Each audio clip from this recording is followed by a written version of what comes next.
Can't lie, bro. I don't know what to say, dog. I don't know what to say. Messi still has a fucking World Cup, nigga! Yeah! I don't care. I put this shot up, and I drop him. Cause I'm gay. I'm gay. Gay. Fuck. Like, bro, what? He still has a World Cup, Gingalanch. I don't care, bro. I love you, ma. Come on. My age mates. I love that nigga. He won the World Cup. Won the World Keezy. I love him, bro. What you mean? Like, what do you want me to do? You know what you want me to do? Hate on the nigga? I like the nigga. Come on, I like the little nigga. But it is sad. Don't even lie. Wow. It does hit. It does hit. Like I just saw my boy walk away crying and shit. It's cool though. But I heard some rumors that he's gonna be in the next World Cup. I'm not expecting anything. I can't even lie. That nigga's old. He's gonna be old. I don't want him to be in the next World Cup because he might move. He might move like you know who. But nah, I'm lying. He's never gonna move like you know who, bro. Come on. But I got 3 videos here to react to. I'm thinking of reacting to one because it's 12 right now. It's 12 minutes to 1. So which one should I react to? Let me see. Piggy blind is I choose you and shit.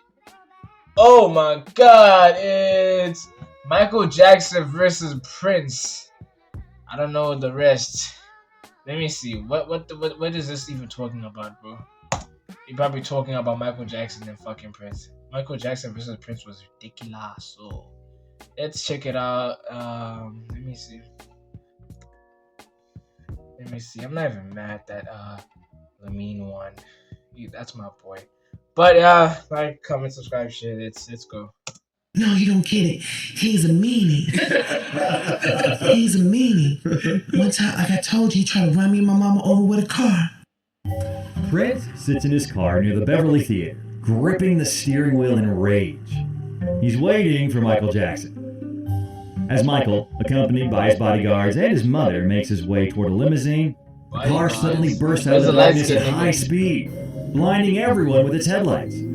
Prince sharply drives straight toward the crowd, runs him over. People scatter in panic. Michael Jackson was deeply shaken by the incident. He would remember that moment for the rest of his life, and later recall how Prince had nearly run him over. Oh no. A few hours earlier, James Brown had performed a concert. He knew who Michael Jackson was, but he knew Make it up for Michael Jackson! Michael Jackson! James spots Michael in the crowd and invites him on stage. Michael Jackson, everybody! You have no idea. Michael Jackson! Michael Jackson! Michael Jackson! Michael Jackson! Michael Jackson! Jackson dances, sings, Prince, and Prince in the performs crowd, his Prince, signature moonwalk. Prince. He leans Hey, over Prince. and whispers in Brown's ear, "Call Prince up. I dare him to follow me." Brown has no Did idea he say who that Prince now, is, gang? but he trusts Did he Michael say, I dare him to follow me? Come on, and bro. calls him up Putting anyway. stories now. Prince! Prince! Prince! Prince! Prince! Prince is clearly not prepared for this turn of events, Holy but zest. he still walks onto the stage. He grabs a guitar and tries to impress the audience with a virtuistic solo. The problem is, the instrument is badly out of tune, making the performance look rather awkward. But an even bigger disaster is waiting for him. Trying to make an impressive exit, Prince leans against the decorative lamppost, convinced it's securely That fastened. nigga's swinging on the Instead, pole and it falls. structure gives way, and Prince falls into the crowd. Nah, bro. After this incident, Does this nigga Prince really think Michael hated Jackson Michael. set him up, He was dog? convinced that Jackson knew his rival wasn't prepared to perform and had deliberately set him up, turning him into a laughingstock. Prince returns home and Nigga, decides to rewatch. Mike did not tell you to fucking swing on a pole. How would Mike know that you were gonna swing on a pole, nigga? How would he know that you're gonna fucking, and I mean, role play a fucking stripper, like LARPer stripper. Like, how did he know that? Watch the disaster How with would his he know sound that, engineer, dog? Susan Rogers. As Prince watches himself lean against the lamppost, he says, "There, look at his face. He knew. He absolutely knew I wasn't ready, Susan. It was a trap." Prince, it was just a charity concert. Nobody planned anything. The lamppost was simply loose. Susan explains. Prince insists there are no accidents and that Michael orchestrated the whole thing. Susan asks why they can't just be friends, since they're both great artists. He coldly replies, "No, no friendship. It's all competition." And Michael felt that competition too.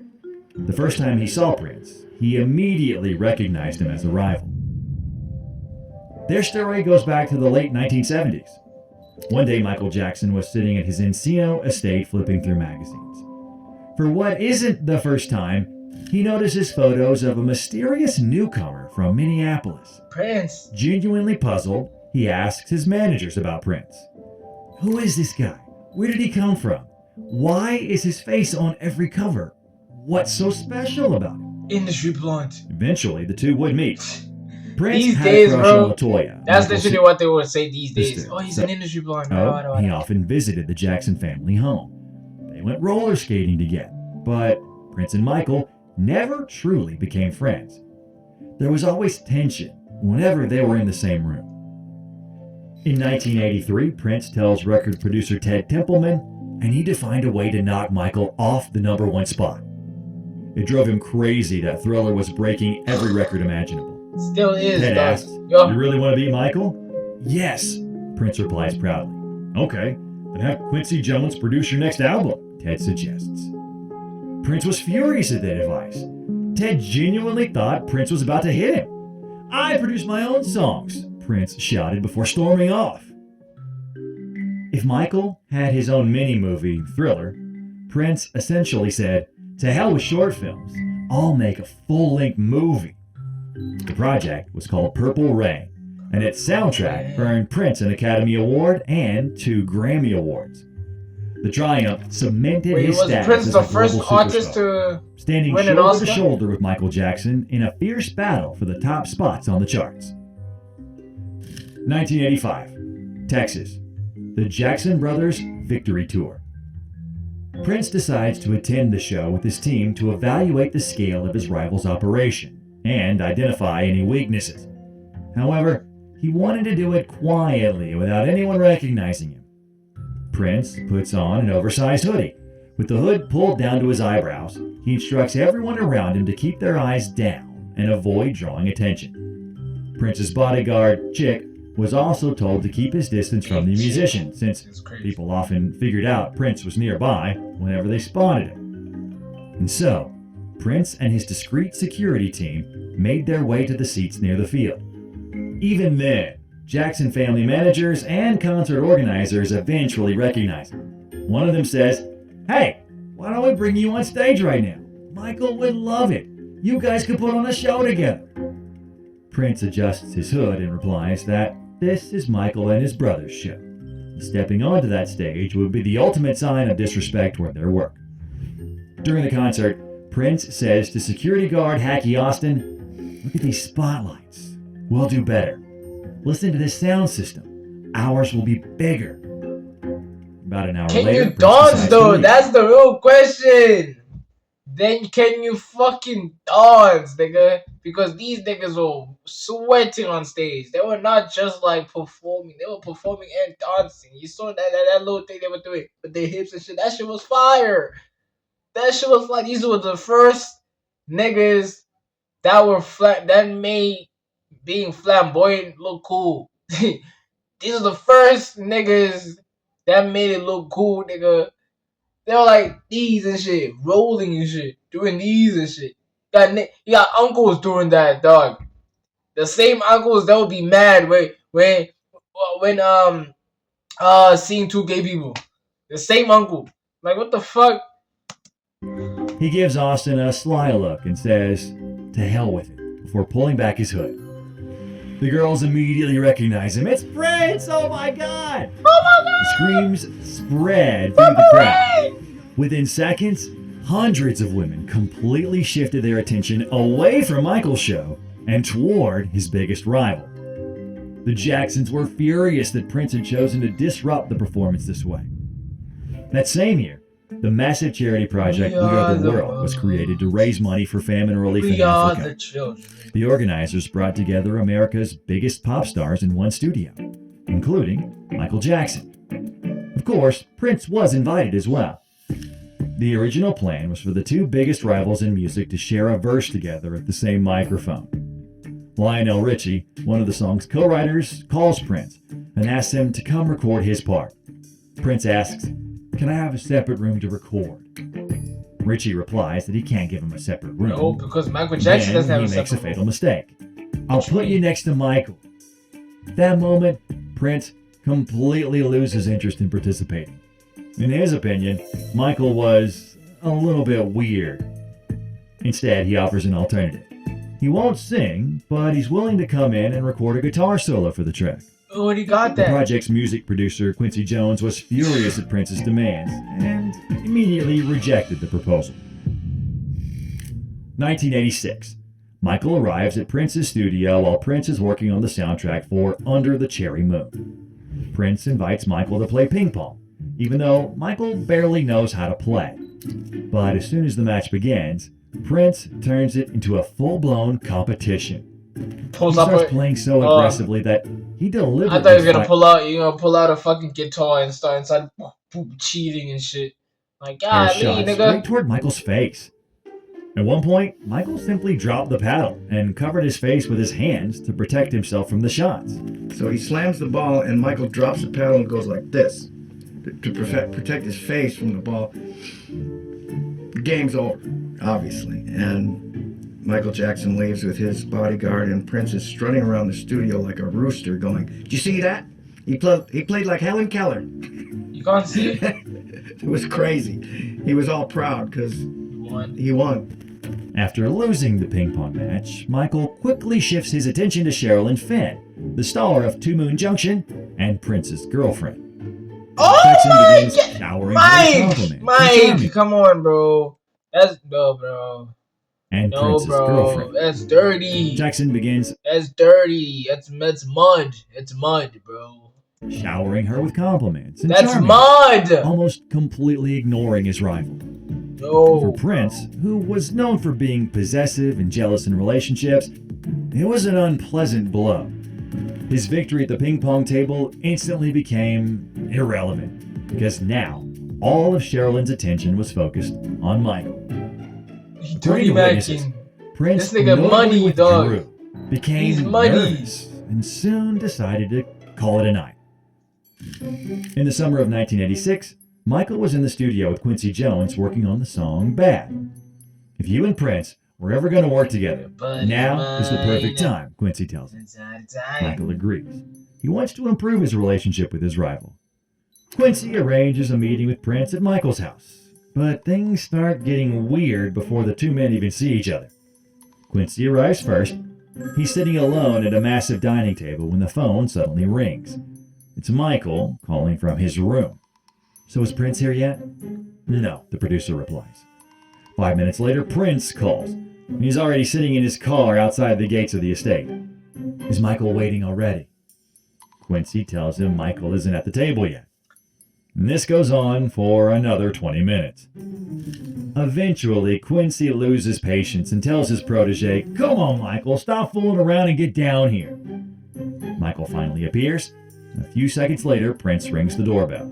He walks in, wearing a long coat and carrying a large white box labeled Camille. That was Prince's nickname for Michael because of his voice and gentle mannerisms. Inside the box were various gifts, including cufflinks filled with Tootsie Rolls. Michael was terrified. He genuinely thought there might be some kind of voodoo inside. Quincy looks at Michael's face and immediately realized that the entire gift box is probably going straight into the trash as soon as Prince leaves. You trying They to sit poison down at him, the huh? table, and Michael says, "I've never been to Minneapolis." Prince immediately snaps back, "It's Minneapolis." "Oh, God. Man, this is not going well," Quincy Jones thinks to himself. few moments later, Janet Jackson walks by.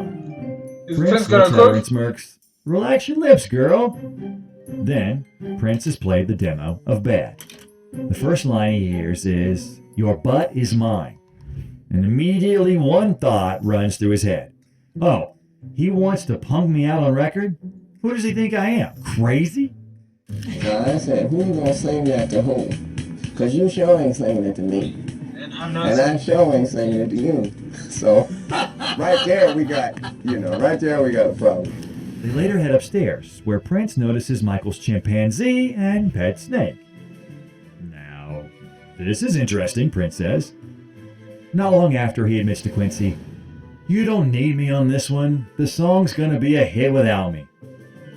For a long time afterward, Michael refused to even say Prince's name.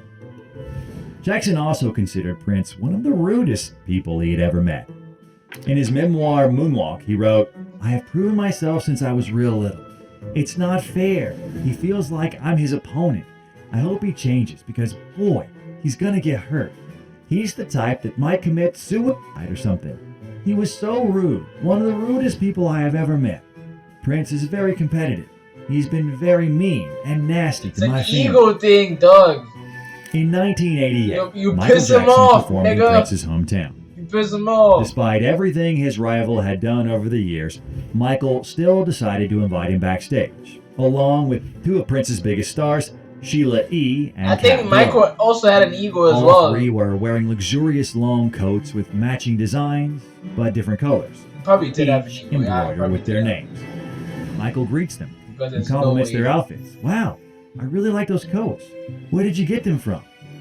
Prince responds in a sinister voice, Do you want me to make you one and put 1986 on it? Because that was the last time he had a hit with the Wall album.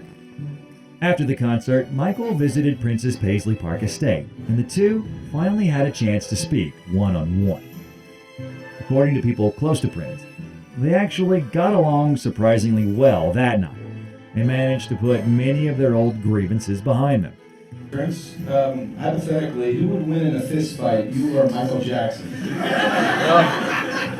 Niggas are instigators. Fighter, he's a lover. How about you, nigga? But the peace didn't last long. In 2001, Michael released a song containing a line suggesting that Prince would never be able to do what he did, while also referencing his rival's album, Diamonds and Pearls.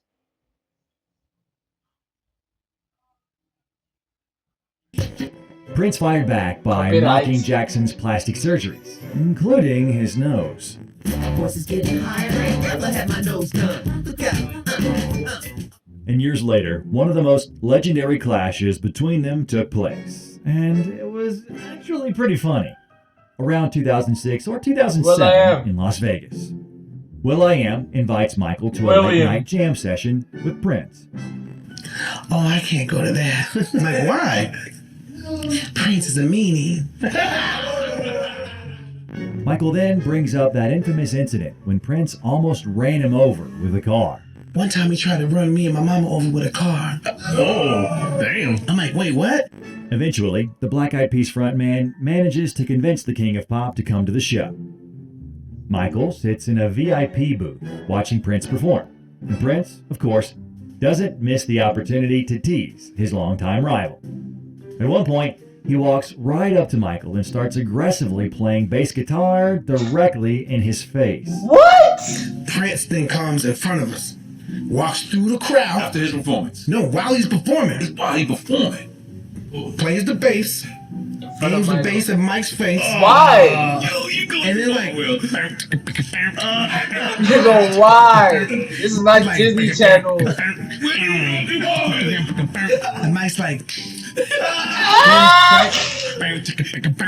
this dude like flicks his hair and walks off. 5 minutes later, Some Michael niggas are decides to flirty, leave and bro. tells Will.i.am to stop by for breakfast the next morning.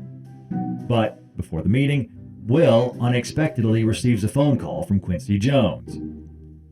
During that conversation, Quincy brings up that old story about Prince nearly running Jackson over after that James Brown concert.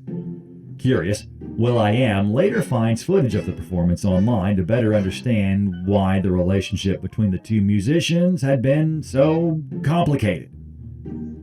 Sometime later, he arrives at Michael's hotel suite. But the moment he walks through the door, he hears a question that had apparently kept Jackson awake all night. As soon as I open up the door, he's like, "Why did Prince play the bass in my face?" Nigga didn't even I was know. like, "Oh no, I just think he was just trying to respect." No, you don't was get just it. vibing, dude. He's a meanie. He's a meanie. One time, like I told you, he tried to run me and my mama over with a car. will.i.am admits that he had already watched the footage of that concert on YouTube and now completely understands what Michael is talking about. Michael is horrified. He immediately asks him to delete the video. He still remembers Prince's warning. If anyone ever saw that footage, he'd kill him. I was like, "Look, let me show you. Take that down. Who got that? Where'd you get that from? Where'd you get that video from? Take that down." I was like, wait. What do you mean take it down? It's on the internet. Exactly. It's on YouTube. What's YouTube? Oh my god. This would become one of the final chapters. Like in I their said before, legendary like it's rivalry. crazy that Michael Jackson few knows what years later. YouTube is, dog. Everything changed. Like he dead ass knows, dog. On June 25th, 2009, Hey, this nigga Michael passed away in Jackson 2009. when Prince hears the news, he cancels all scheduled rehearsals.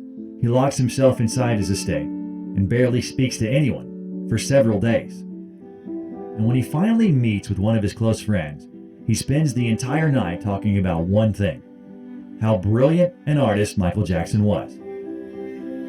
For the rest of his life, Prince would often perform covers of Jackson 5 songs during his concerts, admitting that he had lost the only person who understood what it felt like to be on top.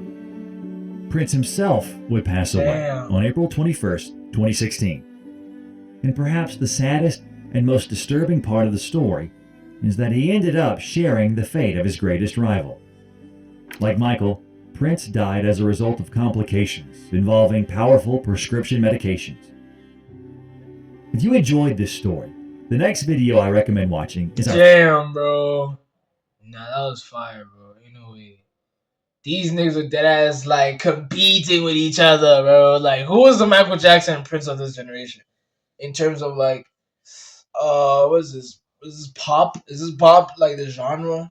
Probably in like obviously rap, probably Drake and Kendrick. But like this generation pop, who's a pop star these days? I don't even know if there's pop stars though. Who is the pop star? Let me think, bro. Is Taylor Swift considered a pop star? You know what I mean? Who is Tyler's a pop star, but who are male pop stars these days? There are no male pop stars. Like a nigga that'd be like, okay, I'm a pop star, and I mean I'm vibing. Justin Bieber's a pop star. He's a pop star, yeah. But it's like, okay, who's his competition? He doesn't have a competition. Like, who is his competition? Like, pop stars don't have competition anymore. You get what I'm trying to say? But yeah, man, that was the video. Messi lost. But hey, man, Messi already won. You know what I mean? But it's vibes, bro. I'm not even mad. It's vibes. It's vibes. Yeah, yeah, man. It's me, RIP, and I'm gone, bro. Holy.